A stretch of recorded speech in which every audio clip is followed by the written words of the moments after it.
Something you want to consider when you're growing certain plants, fruits or vegetables. In this case, it is strawberries. Strawberries live about 2-3 years, and then you want to get some new plants in there.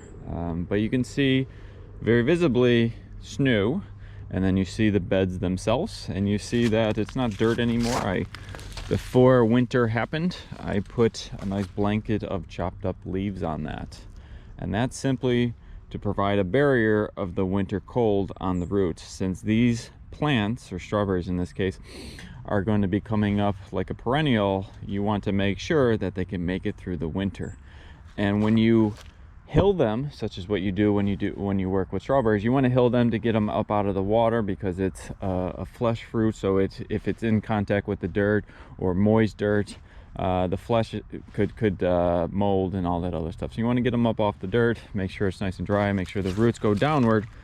But because of that, you now have the roots, the primary roots closest to the plant itself, exposed to the elements.